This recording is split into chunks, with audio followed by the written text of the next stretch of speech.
Good day. Today is Wednesday, 29th April 2026, and before I proceed with this program, let me just first of all thank everybody for their very kind, very supportive, very generous words sent to me over the last 24 hours in connection with my recent illness. My wife and I have been deeply moved by your words of support and your words of kindness and generosity. They are, well, shall we say, they were perhaps the best medicine one could be provided, given the fact that yesterday was a particularly uncomfortable day. Now, today I am significantly better, but I am not completely well. And this time, definitely, this is going to be a shorter program than usual. I am still under strict orders to take things easy and to rest as much as possible. And my wife, of course, insists, and it's only wise that I should follow the advice, the medical advice that I have been given. Well, let me now turn to the events of the last 36 hours, including the time that I have been away. And I would suggest that far and away, the most interesting event that has happened over the last 36 to 48 hours is the decision of the United Arab Emirates to quit OPEC and OPEC Plus. In other words, to forge out independently by itself as an oil producer outside the structures of the OPEC cartel, a cartel which the UAE joined in 1967. But I will say this, I think this is important and interesting for different reasons than the reasons we are seeing circulating in most of the media over the last 2 days or so. And most of the commentary in the media has been about the tensions between the UAE and Saudi Arabia, which do in fact exist. The fact that the UAE has been unhappy about the size of its OPEC production quotas, that the UAE would supposedly be happy with a lower price of oil, provided it could export more of it, whereas Saudi Arabia, as the big oil exporter, but as a country with heavy liabilities which it needs to satisfy, prefers a higher price for its oil than the UAE supposedly is able to tolerate. And anyway, most of the discussions have centered on these sort of issues and over the issue of how the UAE somehow feels let down by the lack of support it feels it has been getting from Saudi Arabia, the de facto head of OPEC, and by the way, Russia, which is also a key member of OPEC Plus over the course of this conflict in the Middle East. I am going to suggest that there is probably another reason, though it is a reason which I accept so far does not find much confirmation in the published figures.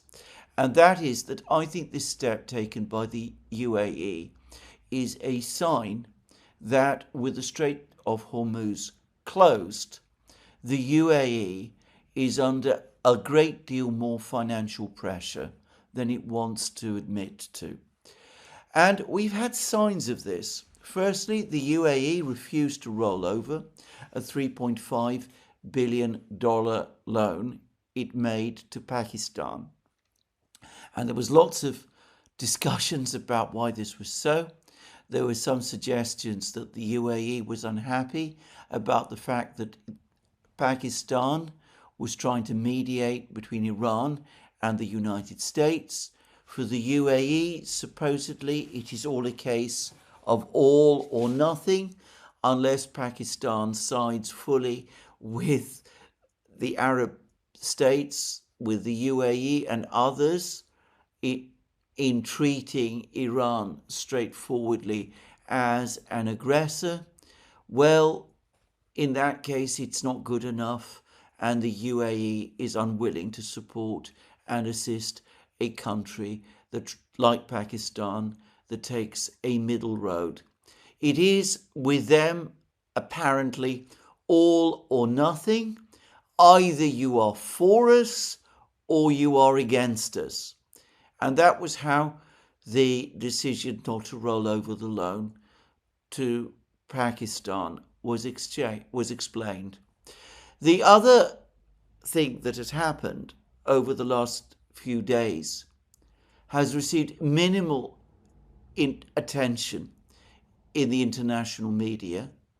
The only journalist I've seen who has discussed it has been Wolfgang Munchau, and this was the fact that, as was revealed by the US Treasury Secretary Scott Bessent, the UAE and the Federal Reserve Board had entered into a currency swap arrangement whereby the United States would provide on demand dollars to the UAE in case they were requested urgently by the UAE.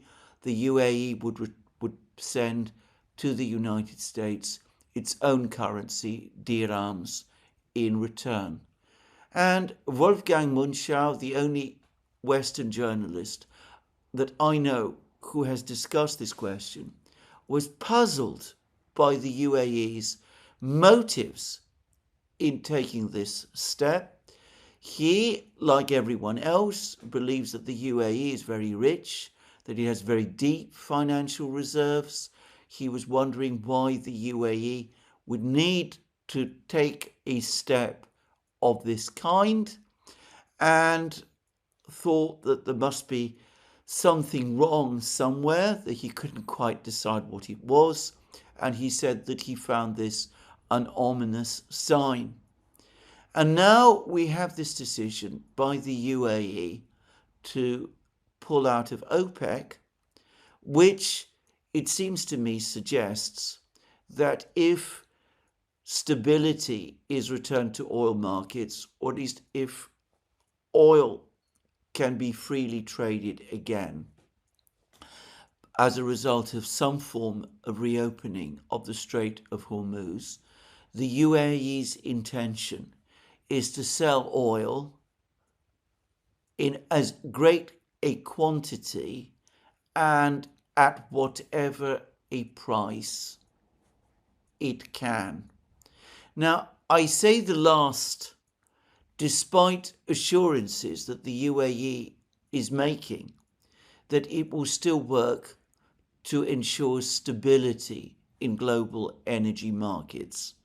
But if that really was the UAE's intention, I cannot myself see why it would take the big step of pulling out of OPEC and of OPEC Plus.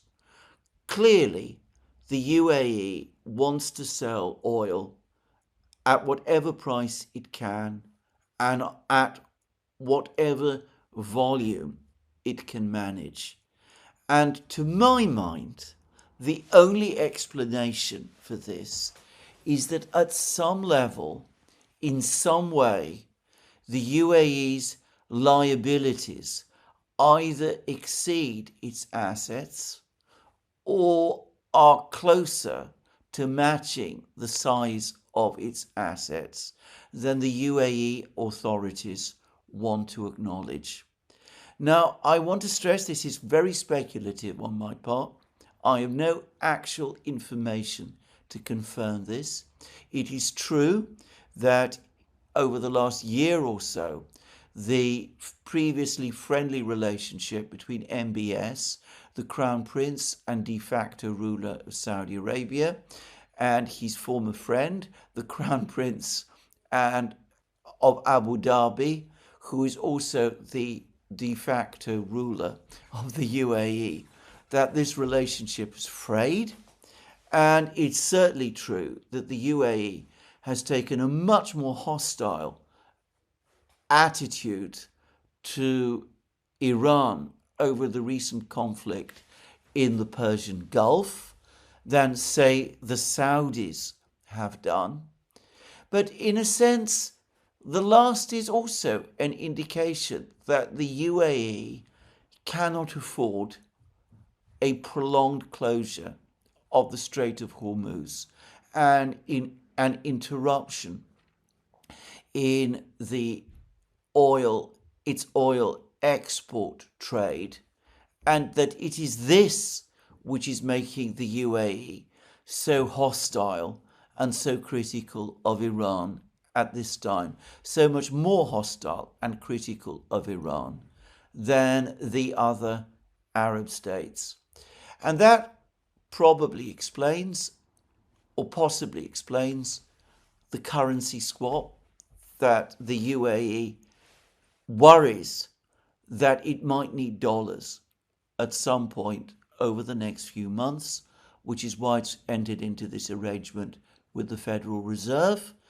And perhaps, again, it is shortage of dollars or worries about shortage of dollars, which means that the UAE currently is unwilling to extend loans like the one it has made to Pakistan.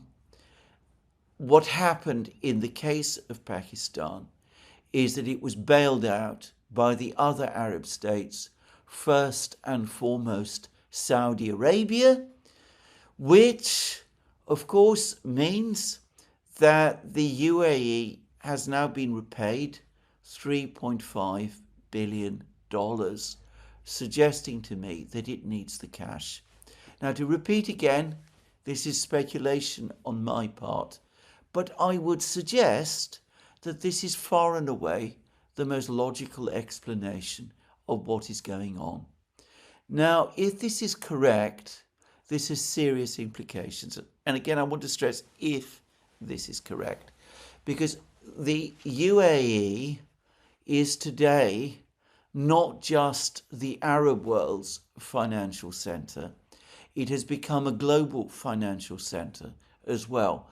Dubai in particular has positioned itself as a major financial center in which much of the world invests its money. And, well, if the UAE is in trouble, then perhaps it is in trouble because its financial centers are in trouble. Perhaps there's some kind of feedback loop of which I myself am unaware, just saying.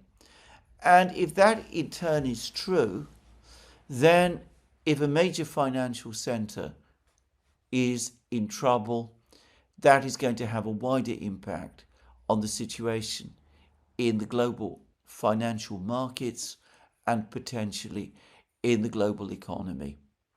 To repeat for a third time, this is all speculation on my part. It's speculation which I've noticed that no one else wants to make. It remains for me, though, as I said previously, the most logical explanation for all of these moves. I suspect that people are worried about talking about it because they're worried about thinking through its implications. Anyway, I don't want to say more. This is all I'm going to say about this subject up to now. I may be entirely wrong. The Emirati authorities can, of course, confirm that. Perhaps they should. Anyway, we will see what will happen. Now, with that, I'm going to skip further discussion of the situation in the Persian Gulf. The latest comments by President Trump suggest that he has indeed given up on ideas of conducting military strikes on Iran, that his intention, his plan now is to tighten the blockade of Iran, which, so far as I can see, certainly does need tightening. And, well, in the meantime, Putin in St. Petersburg did meet with Arakshi. The meeting in St. Petersburg went very much as I'd anticipated in the program I made on Monday. I noticed that Admiral Kostyakov, the head of Russian military intelligence, the organization that almost certainly is leading any Russian effort to provide military support to Iran, was in on the meeting, a fact which I noticed the Western media did not touch on. But in all other respects, in fact, in that respect too, the meeting between Putin and Arakshi went very much as I have expected.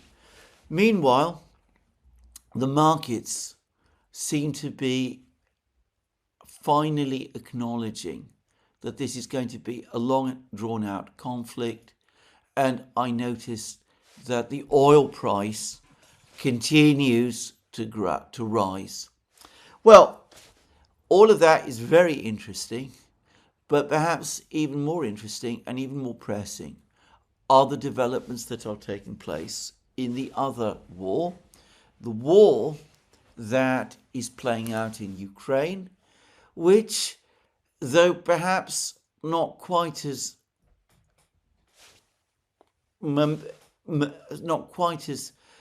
well vivid at the present time as the conflict between the United States and Iran, retains in full measure its importance. Now, this, of course, is the war in Ukraine, which began in 2022 and which continues. And there have been, as it happens, further news about that war over the last 24 hours, news from the front lines. In Konstantinovka, the Russians claim to have captured, the Russian Defense Ministry says the Russians have captured a village called Ilinka, which is located immediately to the west of Konstantinovka. In truth, it really isn't a village at all. It is a suburb of Konstantinovka, but it's an important suburb because through control of it, the Russians have been able to sever another of the main supply roads in supplying the Ukrainian garrison in Konstantinovka. And on the northeast of Konstantinovka, there are reports that the Russians are close to capturing another village, again, more properly, a suburb of Konstantinovka, Dolgoya Balka. I think I've got the name correct. Now, I think it's fair to say, and I think most military commentators would concede, that if both of these villages fall, with the Russians in control of the industrial area in the center of Konstantinovka and the high-rise building area in Konstantinovka, then the Ukrainian garrison in Konstantinovka will be caught in a vice, you could say a cauldron, and the Battle of Konstantinovka will have been decided and will be approaching a rather brutal end. An end with another cauldron like the ones we saw last year in Pokrovsk and Mirnograd and Kupiansk. Now, by the way, on the topic of the Kupiansk cauldron, I mentioned in a program I made about a week ago that it looked as if the cauldron on the east bank of the Oskol River in eastern Kupiansk had finally collapsed, and that Zelensky had sacked the generals and commanders in charge, and that we had lots of information now that appeared to confirm the presence of the Russians in Kupiansk, throughout the town of Kupiansk, on the west bank of the Oskol River as well. Over the subsequent days, a number of really shocking photographs appeared of Ukrainian soldiers who had been in positions on the east bank of the Oskol River, precisely where the Russians were said to have established their cauldron. And these pictures, these photos, showed extreme emaciation on the part of these soldiers. I mean, they were really upsetting to look at. And I noticed that Zelensky and Syrskyi pronounced that it was because of the mistreatment of these soldiers and the fact that these soldiers had been deprived of proper supplies, that those officers, the generals and the colonels in the Kupiansk area, had been sacked. I have to say that I found the whole thing disturbing and chilling, to say the least, because the truth, or so it seems to me, is obviously otherwise. The reason those soldiers became so emaciated was obviously because of what the Russians said had happened, that they were trapped on the east bank of the Oskol River in a Russian cauldron. Something which made it very difficult to send supplies to them through the long weeks and months of the Ukrainian autumn and winter. The proper, humane thing to do, and I would have thought the militarily wise thing for the Ukrainians to do, was to order these troops to withdraw from across the Oskol River. That never happened, and the reason that never happened was obviously because orders were given to these troops to remain where they were. And there is no mystery as to who gave those orders. Zelensky and Syrskyi did, as they always do. And, of course, they gave those orders last autumn and insisted on maintaining them throughout the autumn and winter, because throughout this period they have been peddling the story of a successful Ukrainian counteroffensive in western Kupiansk, in the city of Kupiansk on the west bank of the Oskol River. So, as a result, those soldiers were marooned on the east bank of the Oskol River without proper supplies, and they became emaciated in the way that they did.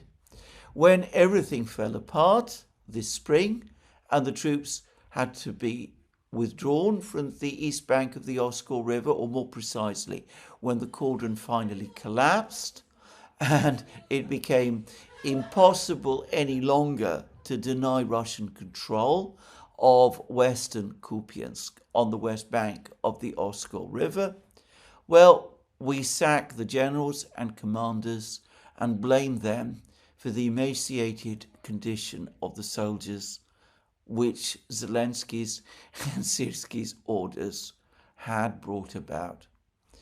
If you want a single incident that encapsulates the realities of much of what has been going on in this war, well, you have it here. And this is what, again, I'm going to say about it. Well, anyway, it looks as if another definite cauldron is now developing in Konstantinovka. And I'm going to say at once that I doubt that any lessons have been learnt. I doubt that anything has changed. I firmly expect that the Ukrainians will be ordered to hold their positions in Konstantinovka, no matter what, in order pointlessly to draw out the battle in that town for a few more weeks. Anyway, that's what I wanted to say. There's also been further news in other places. Today, this morning, the Russian Defense Ministry announced that 2 further villages had been captured, both with the same name. One is a place called Novodmitrovka in Donetsk region. I've no idea where this is. And another, a Novodmitrovka in Sumy region. Again, I don't know where this is.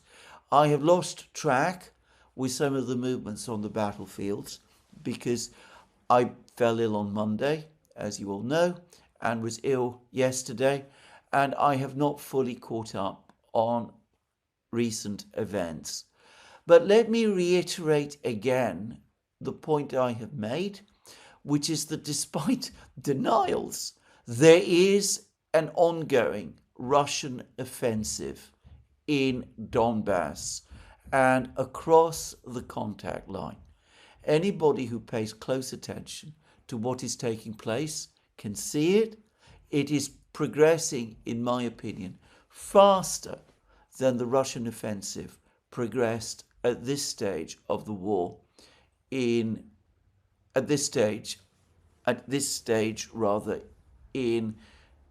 the beginning of the offensive in April of last year, and we can see how things are shaping out. More places falling, the Ukrainians continuing to retreat. Now, this then brings me to the next important event of the last 24 hours, and it is an event at which Vladimir Putin, the president of Russia, is playing center stage, has taken center stage. Now, as I've discussed in many programs, basically since the Valdai incident, since the attack on Putin's residence in Valdai, at a time when the Americans and the Ukrainians both believed that he was in his Valdai residence. Anyway, since then, Putin has basically kept a very low profile. He's made very few statements about the course of the war. He said very little about Ukraine. He's had one meeting with Witkoff and Kushner, which doesn't seem to have gone well at all. By the way, just to say, that was at the end of January. And, well, there's been basically almost nothing else. It's been left to others, to Medvedev and Lavrov, first and foremost, and on the military side, on Gerasimov to make the running and to give the statements. But yesterday, Putin finally re-emerged, and he did so in connection to an event that has attracted a great deal of attention, partly because the Ukrainians have been keen that it should attract a lot of attention, which is the drone attack on the Black Sea port, the Russian Black Sea port of Tuapse, and the attack on various oil storage installations that are located there. Now, how much actual damage has been done to the facility itself, how long it would take to repair, is difficult to judge.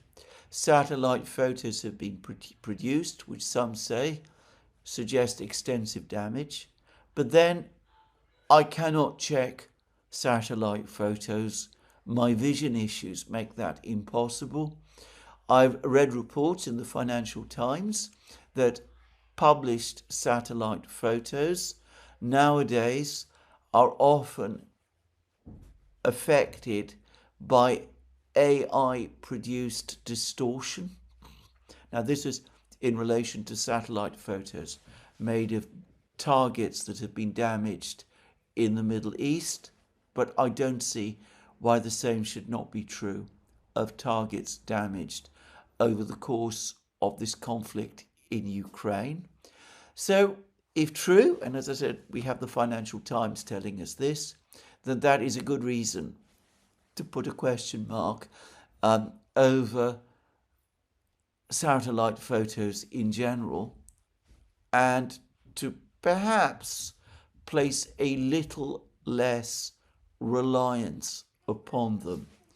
And anyway, I can say, both from historical knowledge and from discussions, many discussions I've had over the years, since long before I started to make programs like this, with engineers and people of that kind, including, by the way, since I might as well mention it, an engineer, a British engineer, who's of course deceased now, but who was very active as an engineer during the Second World War, and who was one of the engineers who worked on establishing the Mulberry Bridges that were used in D-Day.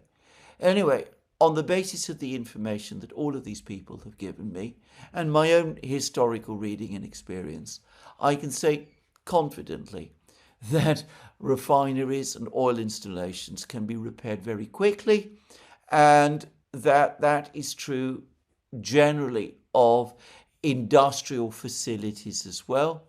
And what might superficially look as extensive damage actually is not necessarily so.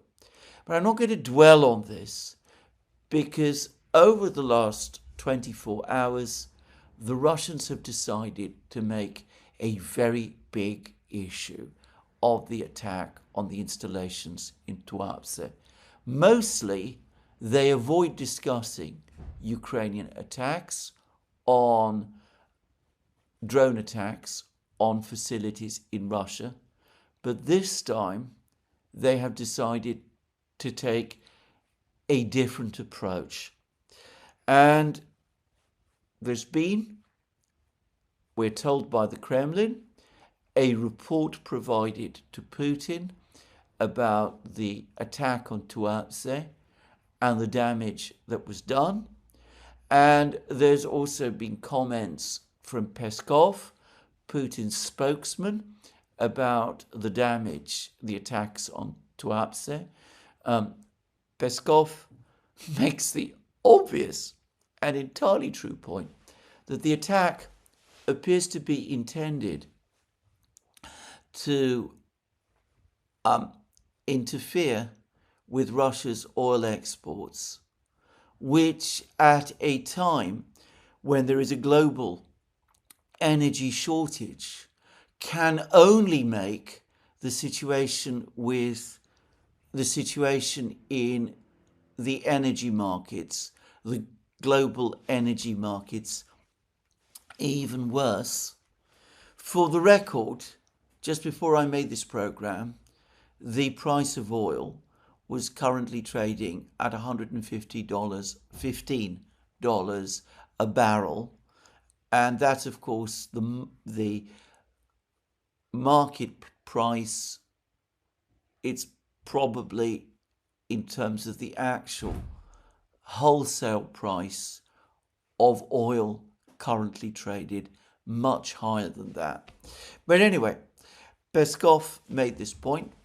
But anyway, the whole affair was, so far I could see, staged to prepare for this statement that Putin has just made.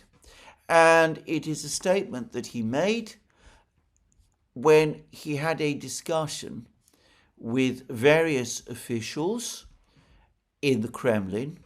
These were security officials mostly, but also, interestingly, others like the president of the Constitutional Court, Valery Zorkin, and the president of the Supreme Court, Igor Krasnov, and the other officials who mostly deal with civilian matters.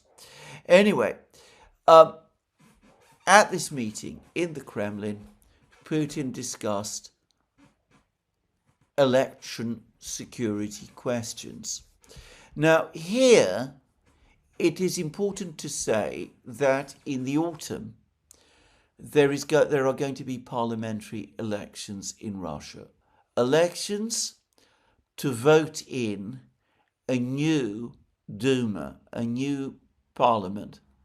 And this meeting was convened in order to discuss tightening security in order to protect the conduct of those elections. But, interestingly, over the course of this meeting, Putin focused not on potential internal threats or disruptions or interference from Western-backed NGOs, as has been the case in the past. He focused instead on the threat from Ukraine. And he said this: the risk of terrorist threats are increasing. International terrorist organizations, as well as radical and extremist groups, continue their subversive activities. We know that both the Kiev authorities and their sponsors means the countries which support them in the West and their intelligence agencies, are resorting to openly terrorist methods. The reasons are clear and evident to everyone. The enemy is unable to stop the advance of our troops on the line of contact and continues to lose territory every day. Thus, they place stakes on acts of terror against both military personnel and civilians. These tactics are not going to change anything, but the threats remain and are growing. Drone strikes against civilian infrastructure are becoming more frequent. A recent example is the attack on energy facilities in Tuapse that could potentially cause grave environmental challenges. By the way, on that last point, I should say that I can remember that during the first war between the United States and Iraq in 1991, the Iraqi authorities, Saddam Hussein, were accused of releasing huge amounts of oil into the Persian Gulf, creating a severe environmental disaster. And there was lots of criticism at the time in the West, amongst Western governments and about Western media, over this brutal action supposedly taken by Saddam Hussein. And there was talk that this might be a war crime. Well, that might have been true. I'm not going to revisit that incident, but I noticed that this time, despite the fact that, as we will see in a moment, there is no doubt at all that this attack on the energy facilities in Tuapse is indeed having environmental consequences.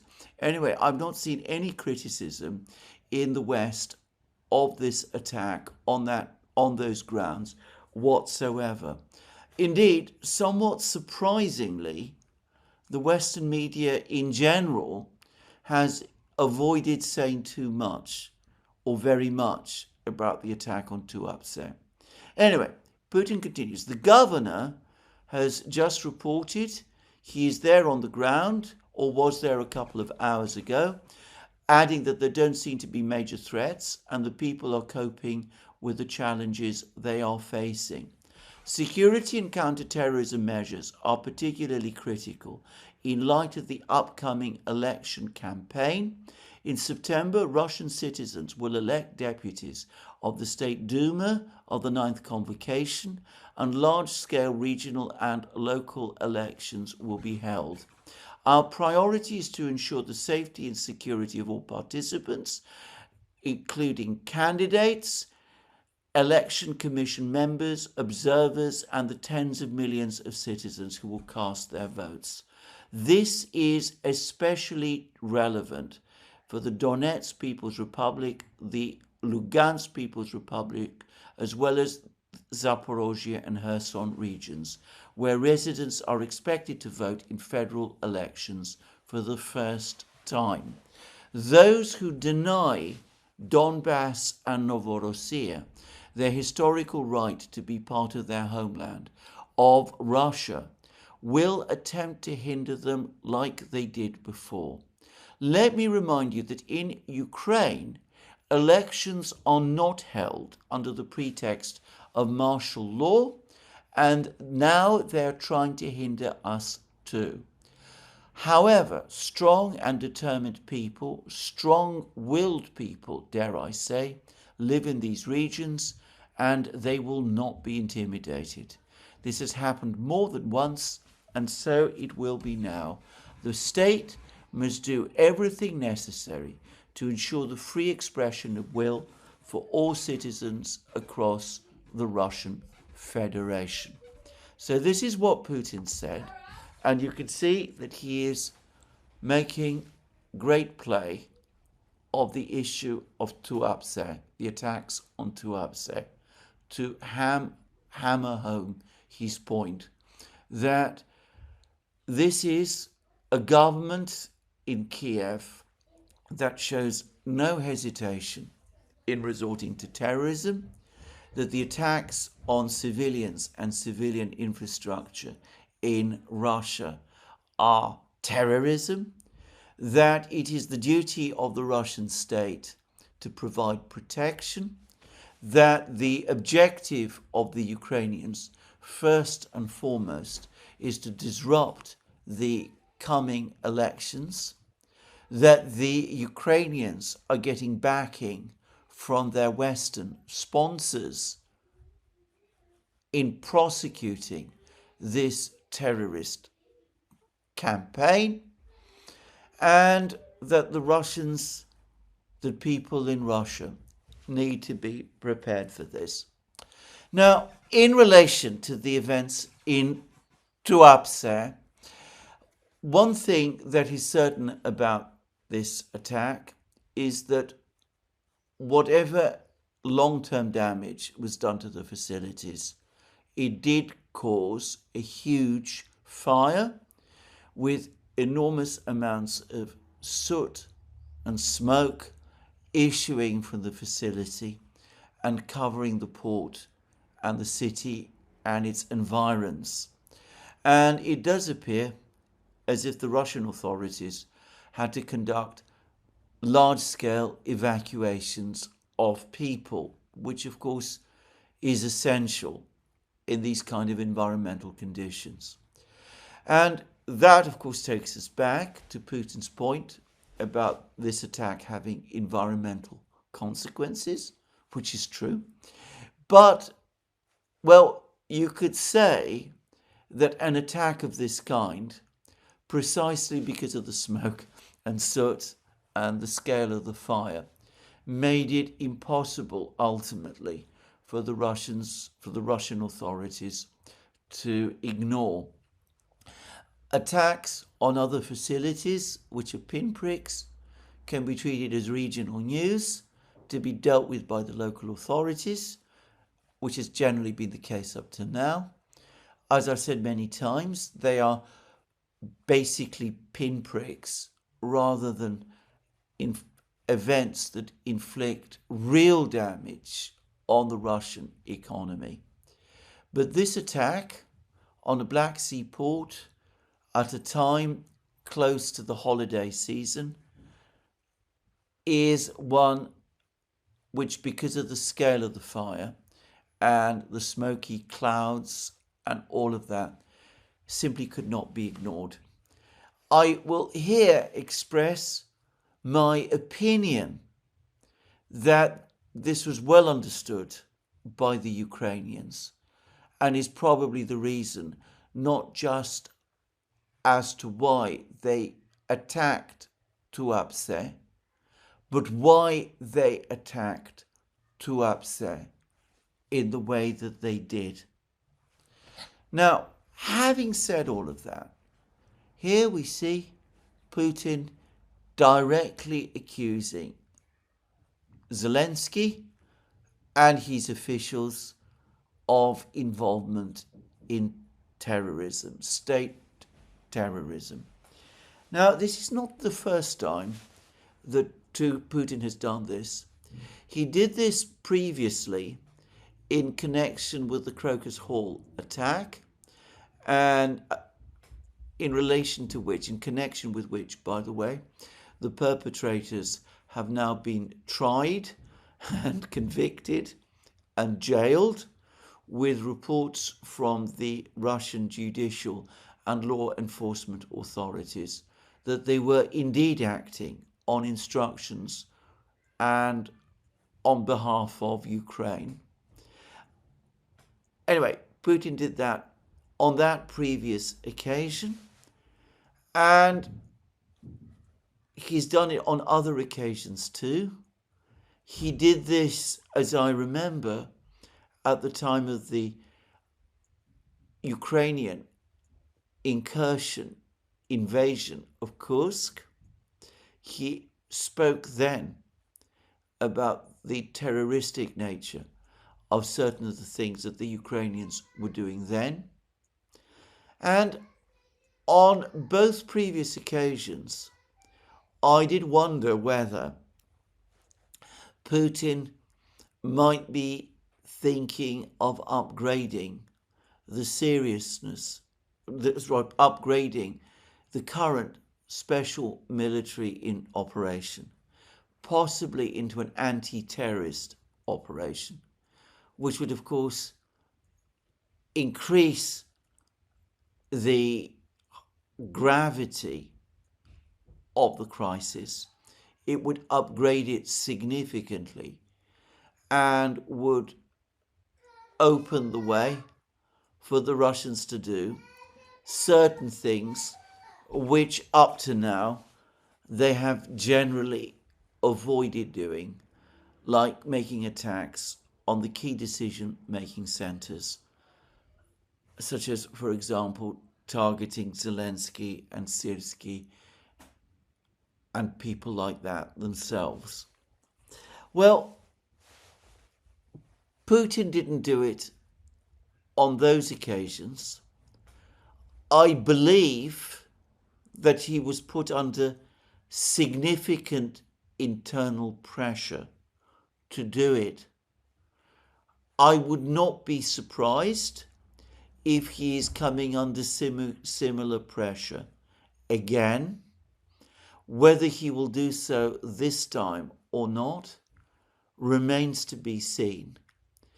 But bear in mind what he's now saying, that the Russians must take steps to protect the entire population of Russia, which is going to be participating in the elections in the autumn, that these elections are going to cover not just pre-2014 Russia, but also all of the territories that Ukraine continues to insist are its own: Crimea, Donbass, Zaporozhye, Kherson, and that the Russians, that Putin says that it is the duty of the Russian authorities to protect them. Now that is a very, very tall order indeed, given the vast size of the country, given the fact that many of these attacks that the Ukrainians are now making are being carried out by drones. And why one does wonder what exactly he has in mind. Now, two thoughts immediately came to me, which is that Putin is talking about conducting elections in Donbass, in Donetsk and Lugansk, and also in Novorossiya, which of course means Zaporozhye and Kherson region. But note that not all of Donbass is in fact under Russian control. The regions of the Lugansk region has recently fully passed under Russian control, but there are still the important towns of Slavyansk, Kramatorsk, Druzhivka, Konstantinovka, Liman, and Dobropilya in Donetsk region, which are still controlled by the Ukrainians. Could it be, might it be, that Putin is giving a subtle instruction to the Russian military to complete what he would call the liberation of Donetsk region before the elections in the autumn? I don't think this is such a tall order, just saying. I think it might be within the realm of the possible, though it might require an acceleration of the Russian offensive. But then that is normally what happens over the course of Russian offensives. They gradually pick up momentum during the late spring, early summer, until they finally peak in the late summer and early autumn, when most of the ground that they capture is finally captured. Even then, I should say, if we assume that the Russians will have taken control of all of Donbass by early autumn, before the elections, I still cannot see how elections could be organized in places like Slavyansk, Kramatorsk, and such places, given the time needed. But anyway, that is one thought that I admit I did have in mind, that Putin is, as I said, signaling either his desire for an acceleration of the offensive, or possibly has been given assurances that by the autumn, by the time of the elections, all of Donbass will be under Russian control. This is again, of course, speculation. I don't know what briefings Putin receives. I don't know what instructions he privately gives to the military. This is purely a guess. But the second is, given the enormous scope of trying to provide total protection for the entire population of Russia in the elections, is it possibly the case that Putin this time is indeed contemplating upgrading the special military operation? That the military and security officials, people like the head of the FSB, Portnikov, for example, who participated in this meeting, that they will tell him that in order to do that, it's necessary to upgrade the special military operation to an anti-terrorist operation in order to simplify procedures and to improve reaction time on the part of the Russian security forces.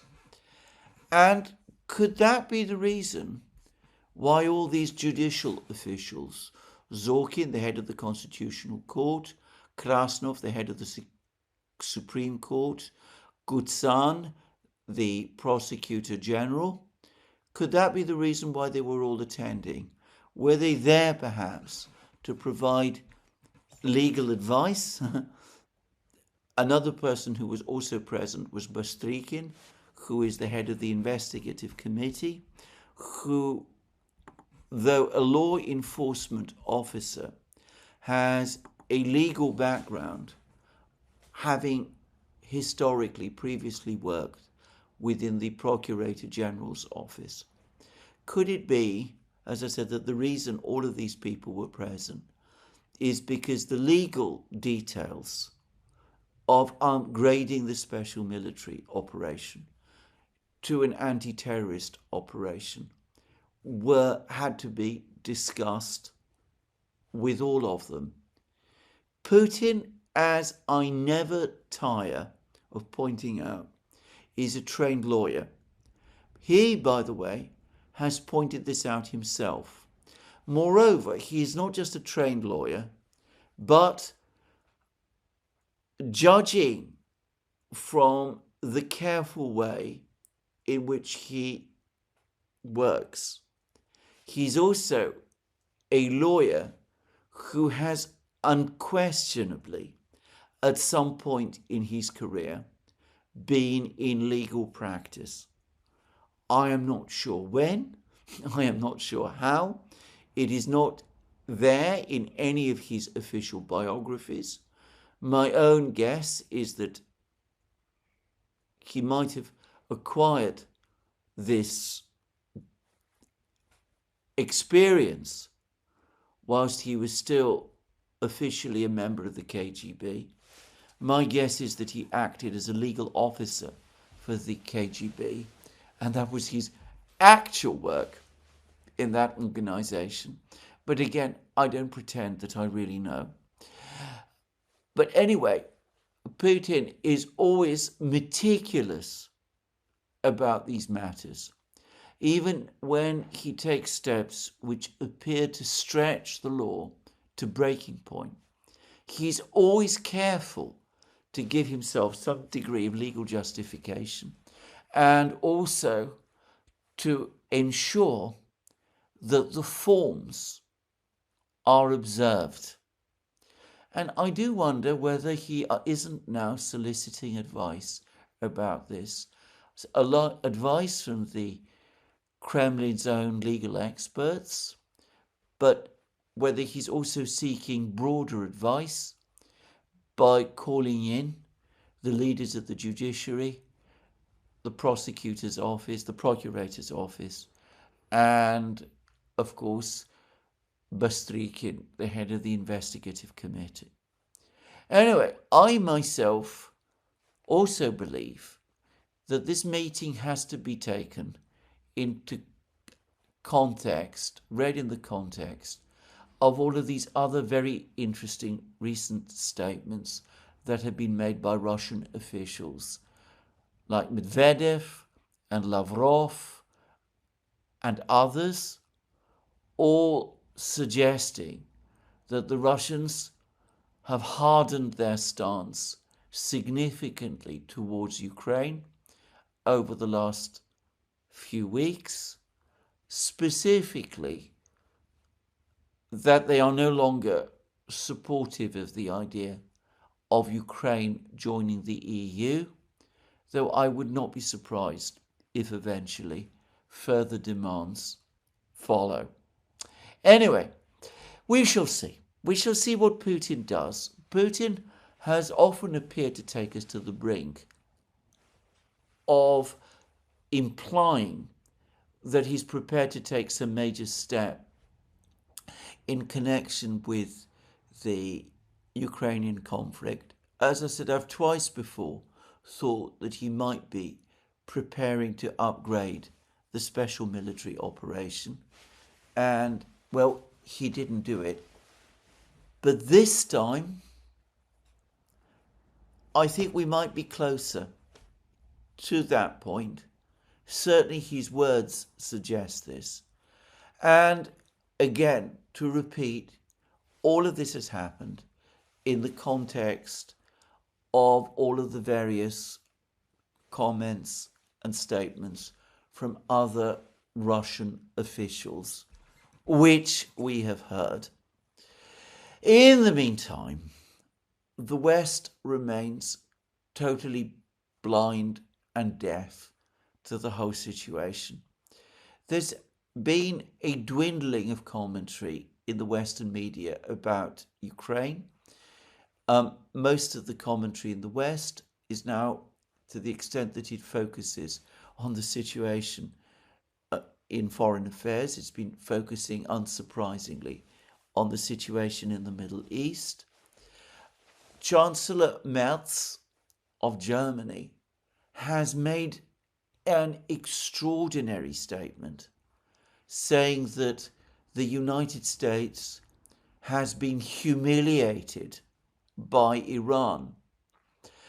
I have to say that I don't think he's actually wrong, but I do wonder about the wisdom of making a statement like that, one which is certain to infuriate President Trump. But it's not actually difficult to understand why Chancellor Merz made that statement. The latest opinion polls now show the AfD firmly in the lead, polling at 28%. It looks now a bankable certainty that the AfD is going to win big the regional election in Saxony-Anhalt in September, where it is leading with 40% of the vote. Chancellor Merz's party, the CDU, historically the dominant party in German and before that West German politics, going back all the way to the foundation of the German Federal Republic in the 1940s. It is currently polling at 24%. Chancellor Merz's popularity appears to be collapsing from being the 18th most popular politician in Germany, which is already pretty dismal. I believe he's now fallen to 30th, which is astonishing given that he is Chancellor. I should say that I have never, in my long life of following the politics of Germany, and this, I should say, goes back to the 1970s. I've always been felt myself very close to Germany in this respect. I have never known such an incredible disjunction between the reputation of a German chancellor outside Germany and that same chancellor's reputation within Germany. In the past, German chancellors who have been respected internationally have commanded similar levels of respect and support internally. This was true of Willy Brandt, of Helmut Schmidt, of Helmut Kohl, of Gerhard Schröder, of Angela Merkel. All the chancellors whom I remember. In the case of Olaf Scholz, Merz's immediate predecessor, he lost support outside Germany in roughly the same way, and at the same time, as support for him domestically inside Germany collapsed also. But if you read the media in much of Europe outside Germany and in the United States, you would come away sometimes with the impression that in Friedrich Merz, Germany has a towering statesman for its leader. The man who is leading Germany back to rearmament, who is charting a course for Germany's revival, who is positioning Germany to take the lead as the leader of the West during the difficult and dark years when the United States is led by Donald Trump. There's recently been an editorial in the Financial Times, for example, of all places, which talks about Germany and Friedrich Merz in exactly the same way. In Germany, now in the fourth year of its economic malaise or contraction since the start of the special military operation, with Merz's obdurate insistence of making the conflict with Russia the overriding priority of his chancellorship, and with everything else appearing to go wrong, it is far different. There, Merz's support is sinking. And well, what I have heard, bear in mind I'm not in Germany, but I've heard that with some people in Germany, he's become not just a deeply disliked figure, but also is increasingly seen as in some way an absurd, even preposterous one. Anyway, there it is. It's not, as I said, difficult to understand why Merz, therefore, is trying to win back some support. He knows that the AfD is positioning itself as Germany's nationalist, sovereigntist party. Merz wants to steal that thunder. He knows that Donald Trump is unpopular. So this is a good moment to say unpleasant things about the United States and its leader.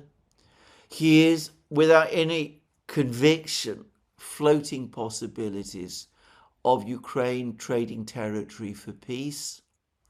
Though I should say that the Ukrainians, Zelensky, will be certain to reject that. And I don't get the sense that Merz really has any sense of conviction in making that proposal. Overall, despite this rhetoric, Merz, who, to repeat, is the one European leader who has the authority and the power to carry out a successful change of course, he shows no sign of doing so, despite all of the internal pressures. He seems intent instead of continuing with Germany's current anti-Russian course until Germany basically falls off the cliff. And the same is true pretty much everywhere else. If we're talking about Britain, I'm going to express here my brief dismay at the speech that the British King, Charles III, gave to Congress yesterday. Firstly, to my mind, this speech was overtly political. It took positions on political matters, which I don't think in the British system the monarch should ever do. In fact, there is supposed to be a political convention to prevent it. I am not going to explore that question here. What I will say about this speech is that over the course of it, the King, Charles III, again reverted to the topic of Ukraine. He again demanded unrestrained support for Ukraine. He spoke about the importance of continuing Ukraine, and he urged unyielding resolve in the cause of Ukraine and her most courageous people in order to secure a truly just and lasting peace. Now, when British officials, and of course King Charles is in a sense the most senior British official of all, the Prime Minister, Keir Starmer, who's still Keir Starmer, as at the time of making of this programme, amazing though I find that fact. Anyway, the Prime Minister in the British system is, properly speaking, merely the King's First Minister. So when the King speaks like that, he's obviously speaking with the approval of the British Cabinet, and he's setting out British policy. And of course, when the British talk about a just and lasting peace in Ukraine, what they mean is the defeat of Russia and a Ukrainian victory, both totally unachievable things. There's been a further article in the Daily Telegraph pointing to the catastrophic state of the British Armed Forces. I won't repeat myself by discussing it, which shows that the British are punching without any weight behind them at all, just saying. But anyway, that is what Charles does. And again, what he is doing is he is showing no change of policy or approach